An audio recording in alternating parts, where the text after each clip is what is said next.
Planet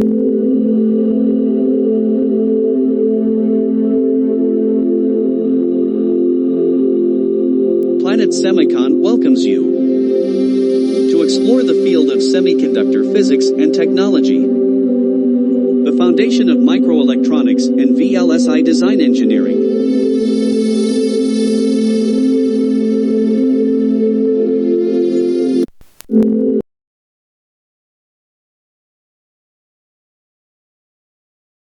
Metastability is a phenomenon that occurs in latches and flip-flops when they enter into an undefined or unstable state of operation that is neither a logical 0 nor 1.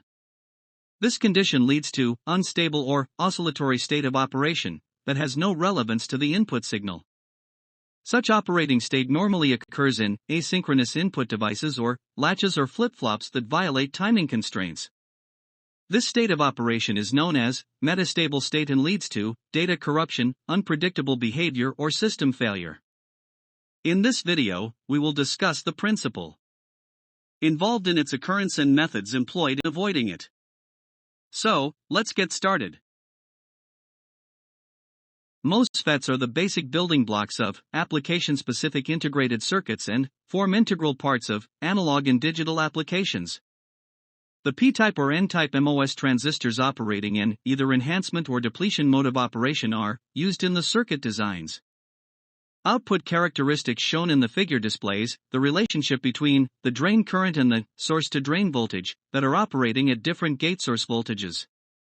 High input impedance, low output conductance and high forward transconductance gain characteristics makes the device suitable for wide-ranging applications. MOSFET, operated between cutoff and ohmic regions, acts as a switch, whereas that operated in current saturation region acts as an amplifier.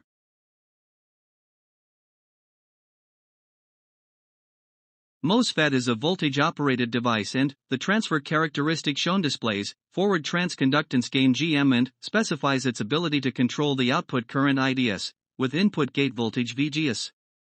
FET operating in cutoff or ohmic region does not offer any gain. The transconductance depends on transistor parameters like carrier mobility, gate capacitance and physical parameters like width to length ratio of the structure.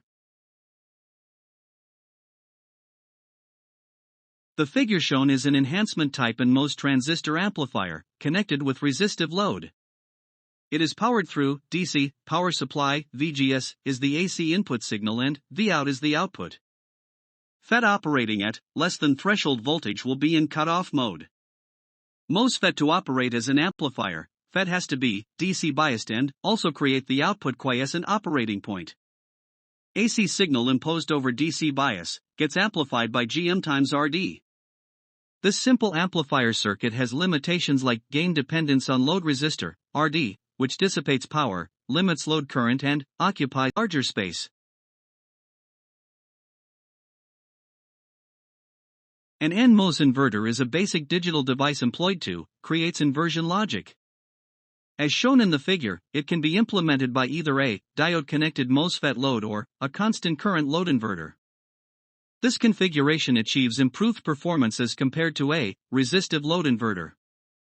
The NMOS inverter with gate drain shorted, FET diode load is shown in the figure. This simple inverter circuit offers limited voltage swing and dissipates moderate power. Constant current load inverter is, shown in the figure, operates in current saturation mode.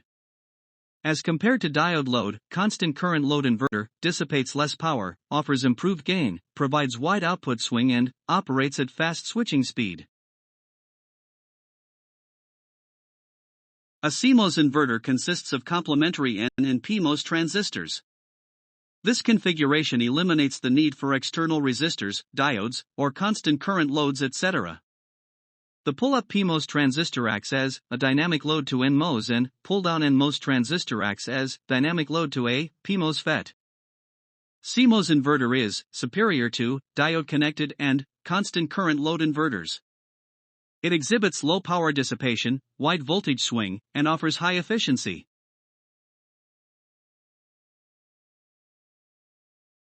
In a CMOS inverter, for a very narrow input voltage range, it exhibits a sharp output voltage transition.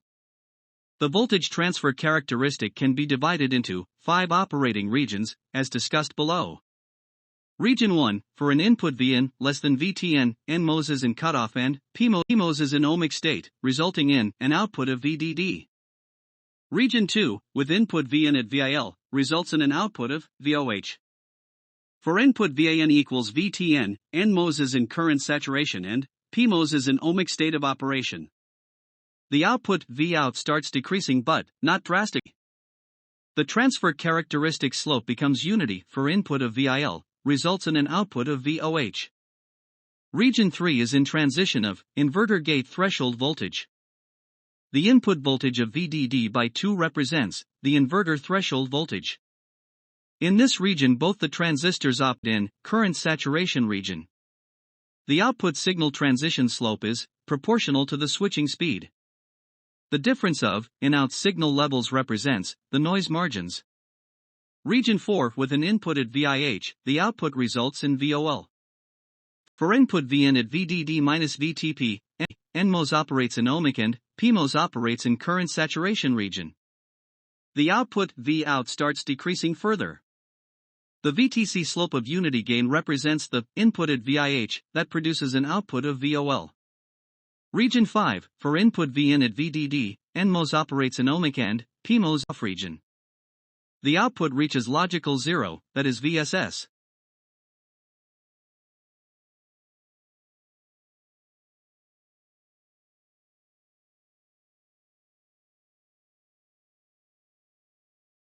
VTC curve of the CMOS inverter shown depicts the input Vn and output Vout voltage signal relationship. Noise margin is the magnitude of driver signal deterioration allowed, without degrading the driven gate performance. It quantifies the gate's robustness against noise disturbances. Acceptable degradation levels of high and low state margins are represented by NMH and NML. The high state noise margin NMH is measured as the difference between VOH and VIH levels. The low state noise margin is measured as the difference between VAL and VOL voltage levels.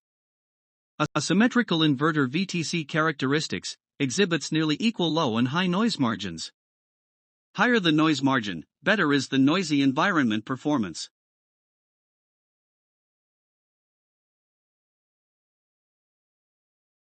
Noise margins of a CMOS inverter quantify its robustness against noise disturbances. They are also classified as DC and AC noise margins, which address different aspects of inverter performance. DC noise margins are static metrics that is based on the steady-state behavior, and larger DC noise margin indicates better noise immunity. The DC noise margins are derived from the voltage transfer characteristics, VTC, of the inverter.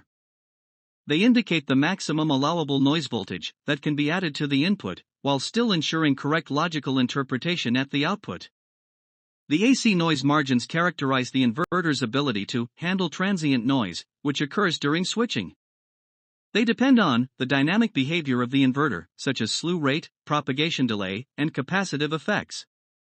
AC noise margins are not directly defined by VTC but are assessed by simulating inverter's response to different transient noise signals, evaluated under different operating conditions.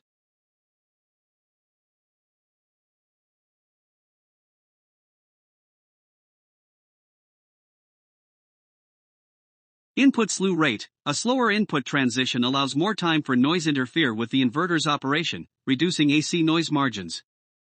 Load capacitance. Higher output capacitance can slow down the response time, making the inverter more susceptible to transient noise.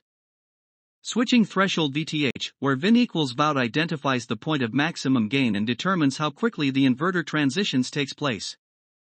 Power supply noise. Variations in VDD can temporarily shift the inverter's threshold voltage, VTH, reducing its ability to reject noise.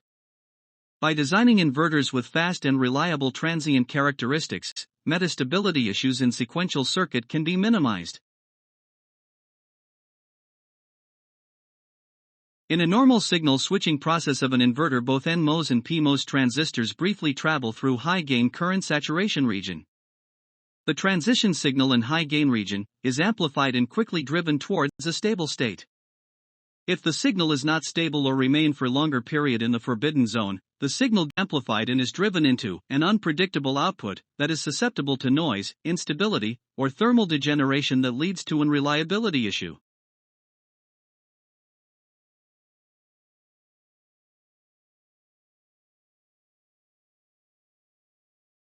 Inverter switching timings depends on fabrication process and the physical structure.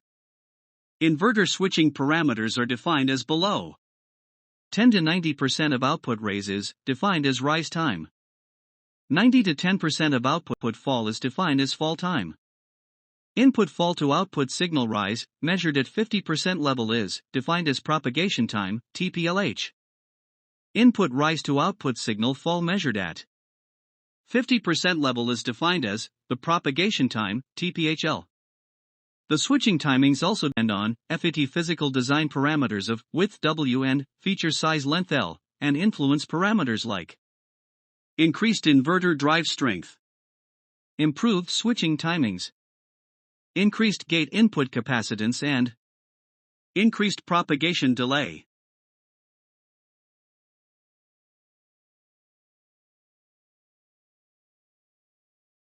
CMOS inverter operates in one of the stable states of on or off. Inverter transition from low to high or high to low passes through high gain forbidden saturation region. A fast transition signal passing through internal parasitic time constants will not be able to switch the states. However, inverter with noise or circuit unsymmetry switches to one of the stable states. High transition gain provides fast switching and minimizes power dissipation. A bistable switch along with transmission gates forms a D-latch and stores data through enabling control signal. Sequentially connected positive and negative latches form a D flip-flop.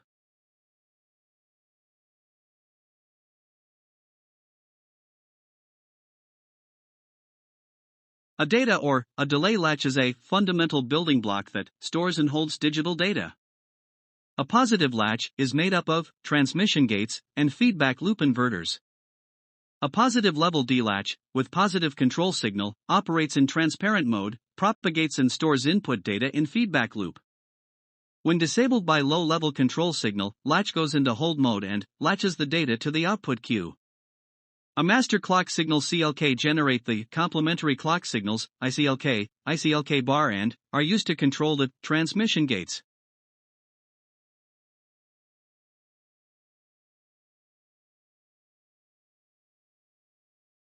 The internally generated complementary clock signal will switch the transmission gate. Unsymmetry of complementary clock signals can lead to incomplete or incorrect switching. This impacts TG performance or increased transmission gate switching delay. The clock driving the transmission gate skew may extend the transparency period of the latch. Clock jitter is the time variation of clock signal edges from their ideal position. Main source of jitter is the thermal noise. Clock jitter originates from the master clock and the phase-locked loop. Longer clock-to-Q delay makes the feedback loop transmission gate to remain longer in transparent state.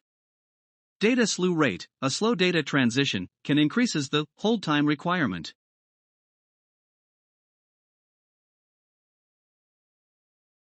The data in input transitions too close to the clock edge violates setup or hold time constraints.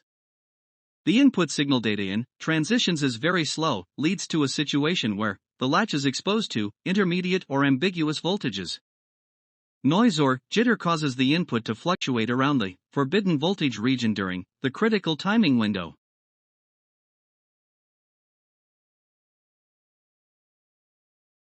A D flip-flop is made up of sequentially connected positive and negative latches. A positive latch followed by a negative latch forms a positive D flip-flop. The first latch, known as master, with low enable signal, operates in transparent mode and propagates the input data D in into the latch. The second latch, known as slave, operates in transparent mode with high enable signal, latches the stored data to the output terminal Q. The combination of a positive master latch followed by a negative slave latch forms a positive edge triggered flip-flop. Input data before clock edge D in is stored in the master latch and has to satisfy the setup and hold timing window. On clock edge, the slave latch has to propagate the stored data to the output queue and contributes to the clock to queue delay.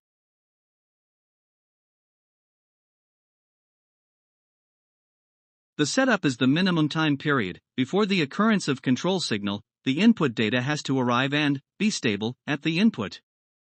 Similarly, the hold time is the time period after the occurrence of control signal, during which the launched data should continue to be stable at the input terminal.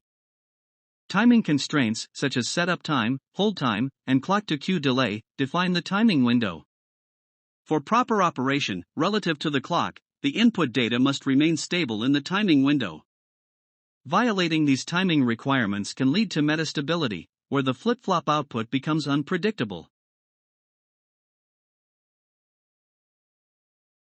Setup and hold times are influenced by independent and interdependent circuit operating characteristics like: if the propagation delay through the transmission gate and inverter stages is reduced, the setup time decreases, but the hold time may increase due to faster transitions. Internal node delay of the master latch: if the master latch takes longer to stabilize, the hold time increases. Feedback strength in the master latch: weak feedback paths increase susceptibility to metastability. The slave latch requires that the data from the master latch is stable at the handoff point. The clock pulse width signal should be several times the RC time constant of the transmission gate and its load.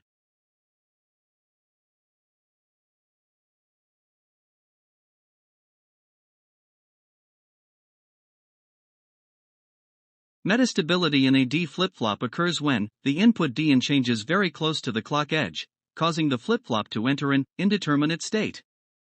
This can result in unpredictable output behavior, especially in designs with master-slave latches. The most common and effective approaches to overcome metastability are: ensure sufficient setup and hold times. Use synchronizers. Optimize clock frequency. Use faster flip-flops. Design with slack timing margins. Reduce crosstalk and noise. Asynchronous reset. Simulate and test for worst-case scenarios. Improve clock signal switching timings. Improve input data transition timings. However, with all the above, metastability cannot be eliminated, but, with careful designing and testing, it can be avoided.